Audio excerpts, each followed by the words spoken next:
یہ میری خوش قسمتی کہ میں حضور کا امت ہوں، ساری زندگی اس کا شکریہ ادا کرتا رہوں تو کہ شکر ادا۔ ہم حضور کے امتی، نبی انتظار کرتے رہے، نبی منتظر رہے۔ حضرت خلیل اللہ کی بارگاہ میں پکار رہے ہیں، ربنا وابعث فیہم رسولا، مالک رسول بھیج دے۔ کوئی کہتا ہے لیسا بفظ ولا بغلظ، وہ ترشرو نہیں ہوگا، سخت مزاج نہیں ہوگا، ماتھے پہ شکنے لانے والا نہیں ہوگا، وہ پیار بانٹنے والا ہوگا۔ بس وہ آیا جا رہا ہے۔ حضرت عیسیٰ نے تو نام بھی بتا دیا نا، مبشرا برسول یاتی من بعد اسمہ احمد، لوگوں میں جا رہا ہوں، چلو نام بھی بتا دیتا ہوں، میرے بعد جو آنے والا اس کا نام احمد ہوگا۔ نبی انتظار کرتے رہے، 12 نبیوں نے انتظار کیا حضور کی امت میں ہونے کے لیے، تمنا کی۔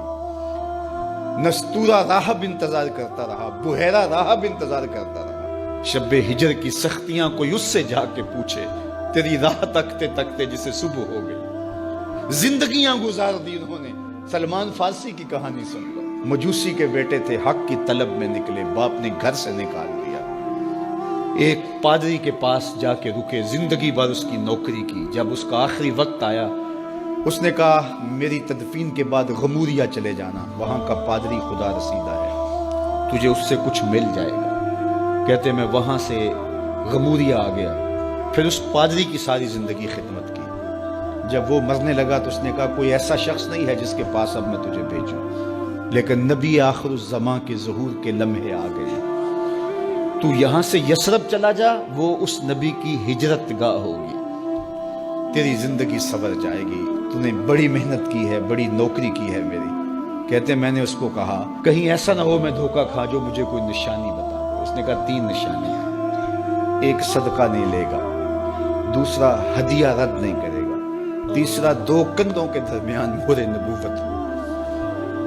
کہتے ہیں میں نے اس کی تدفین کی، یثرب کی جانب جاتے ہوئے ایک قافلے میں شامل ہو گیا، انہوں نے مجھے پکڑ کے اپنا غلام بنا لیا، لیکن میرے پہ مہربانی یہ کی کہ مجھے بیچا جا کے مدینے میں۔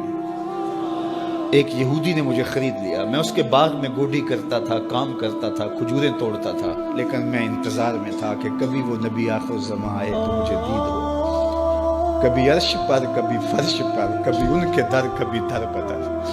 غم عاشقی تیرا شکریہ، میں کہاں کہاں سے گزر گیا۔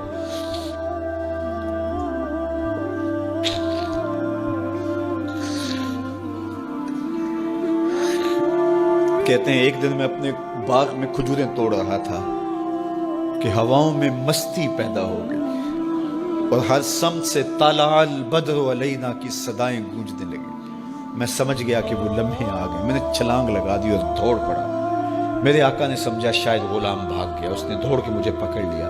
میں نے اس کو کہا کہ میں نوکر تیرا ہی ہوں، لیکن دل نوکر کسی اور کا ہے، میں بھاگوں گا نہیں، مجھے جانے دے۔ میں کچھ کھجوریں لے گیا تھا صدقے کی نیت سے، جا کے حضور کو پیش کی۔ آقا کریم نے فرمایا ہم نبی صدقہ نہیں لیتے۔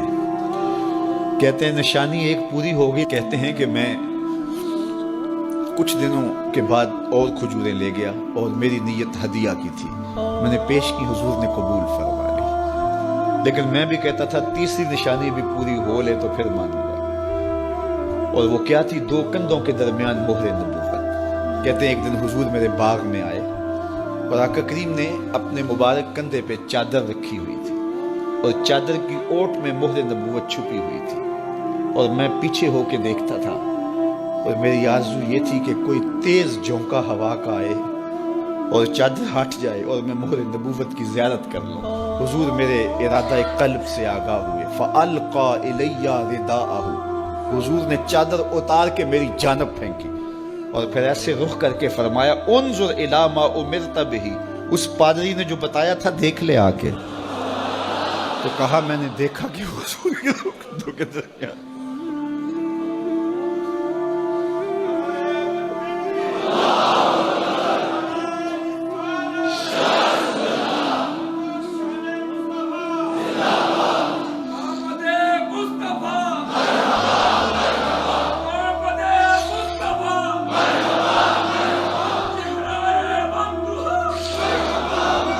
شب ہجر کی سختیاں کوئی اس سے جا کے پوچھے، تیری راہ تکتے تکتے جسے صبح ہو گئی۔ ہم نے تو کوئی انتظار نہیں کیا نا، ہم نے تو کوئی دکھ نہیں سہا، ہم سوئے تھے مقدر جاگ اٹھے. ہمارے والد مسجد سے مولوی صاحب کو بلا لائے. انہوں نے کان میں آ کے کہا مبارک ہو تو حضور کا نوکر بن کے آ رہا. میرے والد گرامی ایک شعر جھوم کے پڑھا کرتے تھے, محمد جانے جانا ہے پیغمبر ہو تو ایسا ہو, رسولوں کی بشارت سے مبشر ہو تو ایسا ہو, امر توقیر کا سب کو موکر ہو تو ایسا ہو, کیا ہم کو غلام ان کا مقدر ہو تو ایسا ہو. میں اپنے مقدر پہ قربان نہ جاؤں, آپ اپنے مقدر پہ نثار نہ جائیں. ہمیں وہ نبی ملا جو نبیوں کا نبی. بنو سعد کے مقدر بھی جاگ اٹھے. اللہ اکبر, کیا وہ خوش نصیب وادیاں تھیں, کیا وہ خوش بخت پہاڑ تھے بنو سعد کے, جہاں حضور نے زندگی کے ابتدائی سال گزارے. اللہ اکبر. حضرت حلیمہ سعدیہ کہتی ہیں جب میں حضور کو گھر لے گئی تو میرے گھر میں روشنیاں آ گئیں. باقاعدہ عورتوں نے کہا حلیمہ تو اتنی امیر ہو گئی ہے رات کو بھی دیا نہیں بجھاتی. بڑے امیر کبیر گھرانوں میں بھی رات کو لوگ دیا بجھا دیا کرتے ہیں, لیکن تو اتنی ہی امیر ہو گئی ہے کہ رات کو بھی تیرے گھر کا دیا نہیں بجھتا. تو حلیمہ سعدیہ نے کہا آؤ میں تمہیں بتاؤں میرے گھر میں دیا کون سا روشن. باقاعدہ ہم جولیوں کو بلایا, پالنے میں حضور تھے, اشارہ کر کے کہا ما کننا نحتاج الی السراج من یوم اخذناہ, جب سے یہ پیارا گھر آیا ہے میں نے سارے دیے توڑ دیے. دیے کی ضرورت نہ مشعل کی حاجت, عجب روشنی تو نے پائی حلیمہ, بڑی تو نے توقیر پائی حلیمہ, بنی تو محمد کی دائی حلیمہ. کہا ما کننا نحتاج الی السراج من یوم اخذناہ, جب سے یہ پیارا گھر میں آیا ہے میں نے سارے دیے توڑ دیے. جہاں روشنی چاہیے ہوتی ہے حضور کو اٹھا کے اس کمرے میں لے جاتے ہیں, وہاں انوار پھیل جاتے ہیں, روشنیاں پھیل جاتی ہیں. کیسے اجالے پھیلے, کیسی روشنیاں پھیلے. حلیمہ دا چھپر کھجوری دے تھلے, حوراں وچھالے نوری مسلے, فرش تو عرش تک پہ گئی دہائی, حلیمہ نے لٹ لئی خدا دی خدائی. اللہ اکبر. وہ سارا دن تو صحراؤں میں گھوم لیتی تھی, اسے جب بھوک لگتی تھی لبوں کو چوم لیتی تھی. بخت جاگے حلیمہ سعدیہ کے حضور ان کے گھر آئے. اللہ اکبر. جدھر سے گزرتے گئے نور پھیلتا گیا, انوار پھیلتے گئے. حضرت سیدہ طیبہ طاہرہ حضرت عائشہ سلام اللہ علیہا فرماتی ہیں کہ میں کچھ سی رہی تھی کہ میرے ہاتھ سے سوئی گر گئی. اب حضور کے گھر میں دیے میں جلانے کے لیے تیل بھی نہیں تھا. میں پریشان تھی, سوئی گر گئی. اتنے میں حضور تشریف لائے. حضور مسکرائے, کہتی ہے میں نے گمی ہوئی سوئی تلاش کر لی. اللہ اکبر. تو یہ روشنی تھی, یہ انوار تھے. اللہ اکبر. اذا ضحک یتلالع فی الجدر, جب حضور مسکراتے تھے سامنے والی دیواروں پہ عکس پڑتا تھا.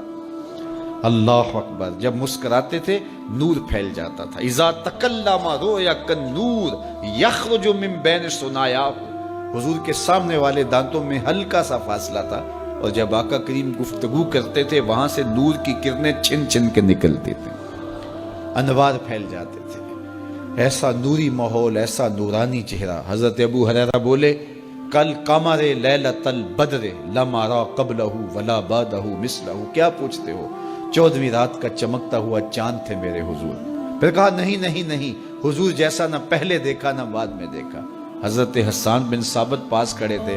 کہا دیکھتے کیسے, کسی ماں نے جنم دیا ہوتا تو دیکھتے. خدا نے وہ سچائی پن چھڑیا جدے وچ محمد نو ٹالیا سی. حسینہ جمیلہ دا منہ موڑ دیتا, محمد بنا کے قلم توڑ دیتا. مثل او در عالم امکان متصور نیست. حضرت شیخ مجدد کہتے ہیں حضور کی مثل بزم عالم میں ممکن ہی نہیں ہے, ہو ہی نہیں سکتا. اور اقبال کا لہجہ بھی دیکھیے, رخ مصطفیٰ ہے وہ آئینہ کہ اب اس سا دوسرا آئینہ, نہ کسی کی بزم خیال میں نہ دکان آئینہ ساز میں.